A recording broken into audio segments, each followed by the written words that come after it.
She's such a hard worker. She volunteers to help me without a break today. That's what daughters-in-law should be like. My mother-in-law prevented me from sitting on a chair, even thought I was pregnant. When I tried to rest, she whispered, "Keep working, you pig," in my ear. Ugh, I'm exhausted. Since I had been working on my feet for a while, I felt pressure in my stomach. I needed to sit down and take a break somehow. While my mother-in-law excused herself to use the restroom, I managed to sneak myself onto the couch.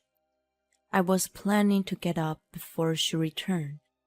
It had been hours since last I had a break. She'll be back soon. I should get up now. As I was contemplating, "Why are you sitting there? Get up and work. It's only a few hours. Don't be so lazy." I was awakened by her yell. I had no clue that I had dozed off. "Oh, sorry. I'll get up right now." Ouch! There was a shock of pain in my stomach from the sudden movement, and my mother-in-law quickly raised her hand. "My name is Amber. I'm a housemaker who turned 30 this year. I live with my husband Simon, who is 2 years older than me. I met him 3 years after I started working.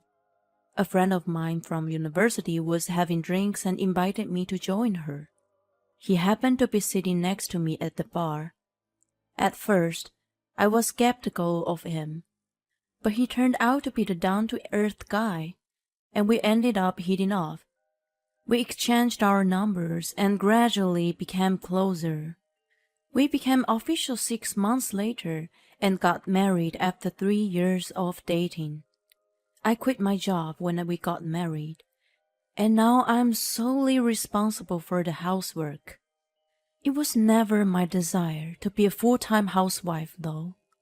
I thought it would be the best way to support Simon, who was busy with his trading job. Even though his schedule is hectic, he never forgets to show his affection. He always gives me cards and gifts on my birthday and anniversaries, and often showers me with love and appreciation. I'm always grateful to have such a nice husband. It's a smooth-sailing marriage, but there's one problem. It is my mother-in-law, Tina, who lives a short distance away from us. She and her husband are still together, but whenever he is out, she visits me without notice. She comes at least 3 times a week, which I think is more than normal. Her purpose is to train me. She has an idea of a perfect wife and thinks I'm far from it. Under the guise of training, she just uses me however she wants to. She tells me to cook dinner for her and her husband, and sends me to buy her favorite sweets from a high-end patisserie. Every time she comes over, I become her personal assistant. Each of her demands is nothing to get so upset about, but when they pile up, they become burdens. Also, she's extremely proud of Simon's high education and high income and brags about how she had raised him to be an elite. I can let such boasting pass if it's only a few times, but she repeats it every time I see her. Of course, I can't let her know how I feel, as she will instantly get upset. I normally go along by exaggerating my admiration for her. There's one more thing that is causing me tremendous stress. She's always urging me to have a baby. Simon and I would love to have kids, but the storks haven't come to us. We're considering fertility treatment as an option, but we're still hoping the natural conception and haven't visited the clinic yet. Tina seems to have an extraordinary idea of having grandchildren. She's also looking forward to taking them to various places when they are born. One of her friends recently got a grandchild and has been showing her pictures, which got her envious. The other day, she told me that she will raise my kids so I can focus on my housework. It makes me worry about what the future holds for me.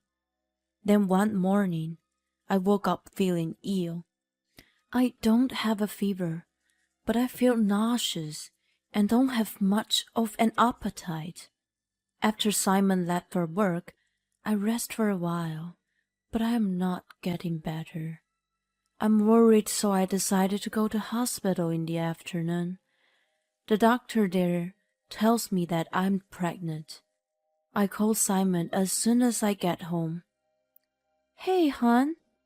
I'm sorry to bother you at work, but there is something I really want to tell you. He alarmingly asks if everything's okay. We are pregnant. You're finally going to be a dad. He pauses for a moment, and then screams in joy. We share our excitement for a bit and talk about the future. We agreed not to tell anyone until we're in a stable period for now. Of course, we would keep it a secret from Tina. The problem is her unannounced visits and ridiculous demands. It would be fine if she just asked me to cook dinner or go shopping at the local supermarket. But if she asked me to weed her garden or clean the attic, it would be a problem for me. Since then, I've been in a whirl of attrition with her. I can't do much about her showing up at my house unannounced, so I came up with a plan to fake illness and stay in bed. The moment she arrives, I would rush to my room and jump into bed. She's not that selfish to drag me out of bed. When she asks me to come to her house, I use the same excuse of being ill and decline. But I've been in such a battle.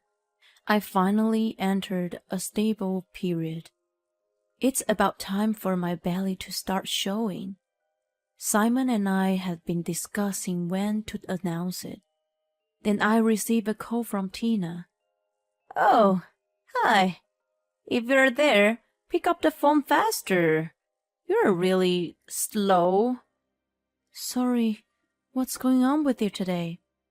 She has been on edge lately since she hasn't been able to use me as she wants. Actually, I'm having a small gathering with my friends the day after tomorrow at my place. You're coming too, right? Everyone's asking about you. I've met her friends before. They're supposedly friends from the church. I think about refusing for a moment, but I remember that the doctor advises light exercise to control my weight. Based on my past experience, I know that she wouldn't ask me to do outrageous things in front of her friends. I decide to participate. Yes, I will join you. Her voice thrills with satisfaction. Great! Come a little early on the day and help me with the preparations. She hands up the phone. On the day of the gathering, Tina calls me over early. It's supposed to start at 3 p.m., but I've been summoned and forced to run errands since 8 a.m., starting from laundering and cleaning to preparing lunch and even giving her a massage. It goes on and on endlessly. I haven't been able to sit down even once all this time. Could you please let me sit down and take a break for a moment? What are you talking about? You had been sick for a while, so I was considerate to leave you alone. Now, you can work hard. But I don't want to hear excuses. I'm going to the store to buy sweets for later, so you can wash the dishes. I try to tell her I'm pregnant, but she would not listen to me and goes out to a nearby pastry store. I have no choice but to get on with the cleaning. She finally comes back at 3 p.m. with her friends. I'm back, Amber. I ran into them nearby, so we came together. Here, I bought cakes. Can you put them on plates and bring them out to the table? She shoves the box of cakes to me and quickly takes her own seat. Apparently, she has no intention of doing anything herself. I let out a discreet sigh and greet her friends before heading to the kitchen. When I open the box, I find various pieces of cake. There are 4. 3 friends are here. No matter how I think about it, one is missing. No way. Tina seemed to be adamant not to let me sit down. Even after serving the cakes, she tried to keep me away from the chair. She had things on the chair I'm supposed to sit on at first, and now she's moving it out into the hallway to make more room. Her friends urge me to sit down and have a coffee, but she declines on my behalf. She's such a hard worker. She volunteers to help me without a break today. That's what daughters-in-law should be like. All I can do is fake a smile, and so do her friends. Just as awkwardness fills the air, one of her friends cheerfully mentions, Oh yes, my grandson started crawling the other day. Do you want to see the video? The topic of the conversation shifts, and everyone focuses on the image of a cute baby. The atmosphere of the room becomes relaxed immediately. By the way, how exquisite is the vase you have there? Don't you want to put flowers? Another friend points to a vase by the window. Tina's face turns gray for a moment, but then she immediately smiles. It's so beautiful by itself, so I just leave it as is. A friendly conversation ensues for a while. In the middle of it, Tina excuses herself to use the restroom. This is my chance. I jump on the empty sofa. I don't even know how many hours I've been on my feet. I drift off to sleep from exhaustion and relief. Oh, shoot. By the time I realize, it's too late. Why are you sitting there? Get up and get to work. It's only for a few hours. Don't be so lazy. This is why I don't like young women. When Tina comes out of the restroom, she finds me sleeping on the sofa and scolds me. Her friends are stunned and looking at us with wide eyes. Feeling better after yelling at me, she returns to her seat and sips her coffee. I'm sorry. I feel pathetic, and tears welled up. Besides, it's hard to imagine that I would have to endure her bullying in the future. I apologize to her and try to get up. At this moment, someone's hand is placed on my shoulder. Leave it to me. It's Kathy. She's the eldest of Tina's friends. If you are going to treat her like that, you should get up and work yourself. Tina never imagined being accused by her friends, so she's perplexed. Being competitive, there's no way she could keep her mouth shut. Don't meddle in my family's affairs. Besides, do you think you're in the position to give me a lecture? Your son is a high school graduate, and your husband is just a salaryman. If you understand that, you should watch your mouth. I raised Simon to be a respectable elite. Her nostrils flare up in triumph as she speaks fast and furious. On the other hand, Kathy doesn't seem to flinch at all. She snickers and then opens her mouth again. What are you talking about, you idiot? You should be ashamed of yourself for mistreating a young lady like that. She keeps going. It was your husband's late ex-wife who raised Simon to be the man he is today. Oh, and by the way, my husband and son are starting their own business. I don't think it was important, so I didn't tell you until now. Yes, in fact, Tina is the second wife. Simon was already a freshman in college when she married his father.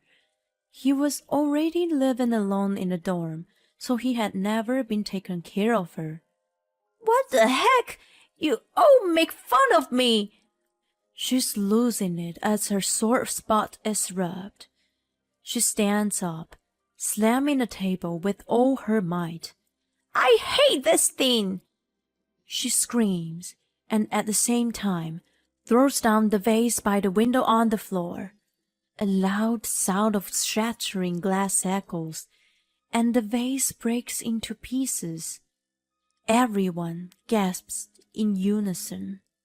When Tina comes to her senses, she freezes there. Then she looks at us and says, It's a memento of the late ex-wife. Please don't tell my husband. He's going to be furious. That's impossible. The vase is in a million pieces now, and it's not something she could get a new one for right away. Furthermore, I've been filming the whole thing, so there's no way she could get away with it. Tina, why are you doing this? After all, it is you who is concerned. She replies weakly, You have no idea. You're pampered just because you're young. You have an elite husband, and you have a future. I'm so envious of that. I want people to pay more attention to me. Her resentment keeps pouring out. That's why I've been asking for a grandchild. That everyone would look at me as the grandmother of an adorable baby. I'm feeling a little sorry for her.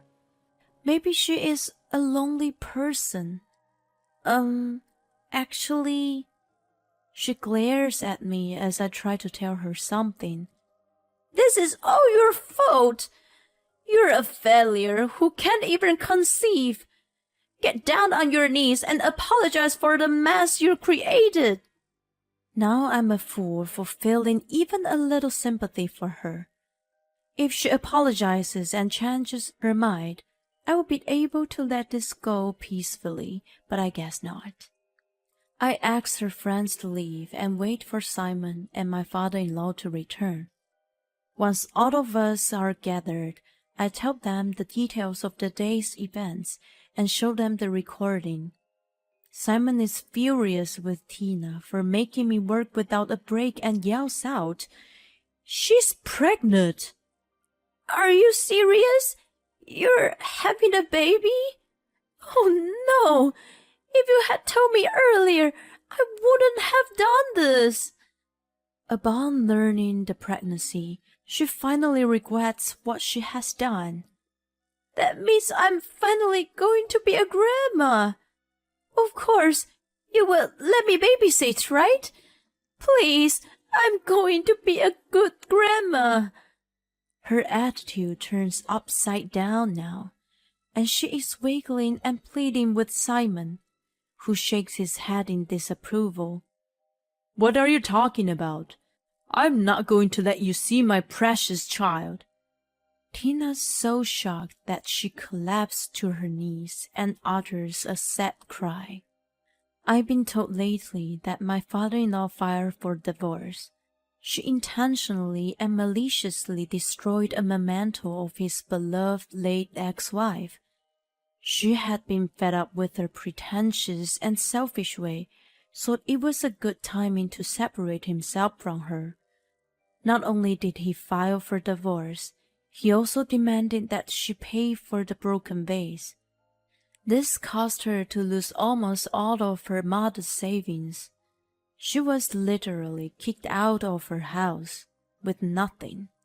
She had been living a comfortable life, but now She's living alone in a small apartment. I, on the other hand, was able to give birth to a healthy baby girl. Both Simon and my father-in-law cried with joy. Of course, I was overwhelmed with happiness too. Every time her little hand squeezes my finger, I'm filled with tremendous love for her. I swear to myself that I would protect her no matter what.